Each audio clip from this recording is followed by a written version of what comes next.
ഒടുവിൽ Epstein files പുറത്തു വന്നിരിക്കുകയാണ്. അമേരിക്കയിൽ വലിയ കോളിളക്കം സൃഷ്ടിച്ചിരിക്കുകയാണ് ഈ എപ്സ്റ്റീൻ ഫയൽസ്. നമുക്കറിയാം, എപ്സ്റ്റീൻ എന്ന് പറയുന്നത് വലിയൊരു കോടീശ്വരനായിരുന്നെങ്കിൽ പോലും പൊളിറ്റീഷ്യൻസിനെയും സെലിബ്രിറ്റികളെയും എല്ലാം ഉൾപ്പെടുത്തി സെക്സ് ട്രാഫിക്കിംഗ് കൂടെ നടത്തുന്ന ഒരു വ്യക്തിയായിരുന്നു ഇയാളുടെ ഈ സെക്സ് ട്രാഫിക്കിങ്ങിൽ ധാരാളം ആൾക്കാർ ഉൾപ്പെട്ടിട്ടുണ്ട് എന്നുള്ള വാർത്തകൾ നേരത്തെ പുറത്തു വന്നതാണ്. ഇന്ത്യൻ പ്രധാനമന്ത്രി നരേന്ദ്രമോദിയും ഇതിനകത്ത് ഉൾപ്പെട്ടിട്ടുണ്ടായിട്ടുണ്ട് എന്ന് പറഞ്ഞുകൊണ്ട് നമ്മുടെ നാട്ടിലെ സഞ്ജയ് റാവത്ത് അടക്കമുള്ളവർ ബഹളം വെച്ചിട്ടുണ്ടായിരുന്നു. പക്ഷേ അതൊക്കെ വെള്ളത്തിൽ വരച്ച വര പോലെയായി എന്നുള്ളതാണ്. അതായത് എവിടെ ഒരു കാക്ക കറണ്ടടിച്ച് ചത്താലും ലോകത്തിൽ ഇപ്പോൾ നരേന്ദ്രമോദി വിശ്വഗുരു ആയതുകൊണ്ട് ഇന്ത്യൻ പ്രധാനമന്ത്രിയാണ് അതിന് ഉത്തരവാദി എന്ന് പറയുന്ന ഒരു സാഹചര്യമാണ്. വളരെ അപഹാസ്യമാണത് എന്നുള്ളതാണ് നമ്മൾ മനസ്സിലാക്കേണ്ട ഒരു കാര്യം. എന്നാലും ഇപ്പോൾ ബിൽ ക്ലിന്റൺ മുതൽ മൈക്കിൾ ജാക്സൺ തുടങ്ങിയ സെലിബ്രിറ്റികളുടെ ഫോട്ടോകളാണ് ഇപ്പോൾ പുറത്തു വന്നിരിക്കുന്നത് എന്നുള്ള റിപ്പോർട്ട് നമുക്ക് ലഭിക്കുന്നു. ജെഫ്രി എപ്സ്റ്റീന്റെ ലൈംഗിക കടത്ത് കേസുമായി ബന്ധപ്പെട്ട ഒരു വലിയ രേഖ US നീതിന്യായ വകുപ്പാണ് പുറത്തിറക്കിയിരിക്കുന്നത്.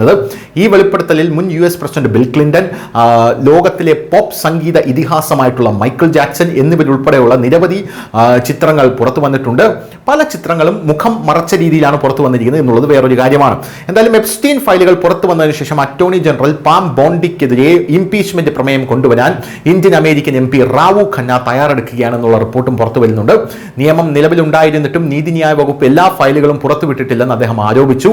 ഇന്ന് സംഭവിച്ചതിൽ ഞാൻ നിരാശനാണ് എന്ന് അദ്ദേഹം പറഞ്ഞു. എപ്സ്റ്റീൻ ഇരകളിൽ നിന്ന് ഗുരുതരമായിട്ടുള്ള ആരോപണങ്ങളാണ് വരുന്നത്. അപൂർണമായ വിവരങ്ങൾ പങ്കുവച്ചുകൊണ്ട് US നീതിന്യായ വകുപ്പ് തങ്ങളെ വഞ്ചിച്ചുവെന്ന് ആരോപിച്ച് എപ്സ്റ്റീന്റെ ഇരകൾ ലൈംഗിക പീഡന കേസ് ഫയൽ ചെയ്തു. ആയിരക്കണക്കിന് പേജുകളുള്ള ഫോട്ടോകളും രേഖകളും എഡിറ്റ് ചെയ്ത് പ്രസിദ്ധീകരിച്ചതിനാൽ കുറ്റവാളികളെക്കുറിച്ച് കൂടുതൽ വിവരങ്ങൾ വെളിപ്പെടുത്താൻ കഴിഞ്ഞില്ല എന്നും പറയപ്പെടുന്നുണ്ട്. US പ്രസിഡന്റ് ട്രംപിന്റെ പേരും ഒരു സിവിൽ കേസിലുണ്ടെന്ന് ഒരു ഇര അവകാശപ്പെട്ടിട്ടുണ്ട്. ഈ കേസ് 2020 ഫയൽ ചെയ്തത്. സ്ത്രീയുടെ ആരോപണങ്ങൾ പ്രകാരം എനിക്ക് 13 വയസ്സുള്ളപ്പോൾ എപ്സ്റ്റൈനും കാമുകിയും തന്നെ റിക്രൂട്ട് ചെയ്തു. ഈ കേസ് 1994 ഈ ആളുകൾ എന്നെ ട്രംപിന് പരിചയപ്പെടുത്തി കാഴ്ചവെച്ചു. ഈ ഇര മുമ്പ് 2021 മൊഴി നൽകിയിരുന്നു എന്നതും നമ്മൾ ഇവിടെ എടുത്തു പറയേണ്ടതാണ്. ഇതിനു പുറമെ 2016 ഒരു റിപ്പോർട്ട് അനുസരിച്ച് ട്രംപ് പെട്ടെന്ന് അവരുടെ ഡ്രസ്സിംഗ് റൂമിലേക്ക് അതിക്രമിച്ചു കയറിയപ്പോൾ പെൺകുട്ടി വസ്ത്രം മാറുകയായിരുന്നുവെന്ന് അമേരിക്കയിൽ നിന്നുള്ള 5 ഇരകൾ പറഞ്ഞിരുന്നു. പെൺകുട്ടികളിൽ പലർക്കും 15 വയസ്സ് മാത്രമേ അന്ന് പ്രായമുണ്ടായിരുന്നുള്ളൂ. എന്നിരുന്നാലും ഈ കേസിൽ ട്രംപിനെതിരെ ഒരു കുറ്റവും ചുമത്തിയിട്ടില്ല എന്നുള്ളതും നമ്മൾ മനസ്സിലാക്കേണ്ട ഒരു കാര്യമാണ്. News desk news Malayalam.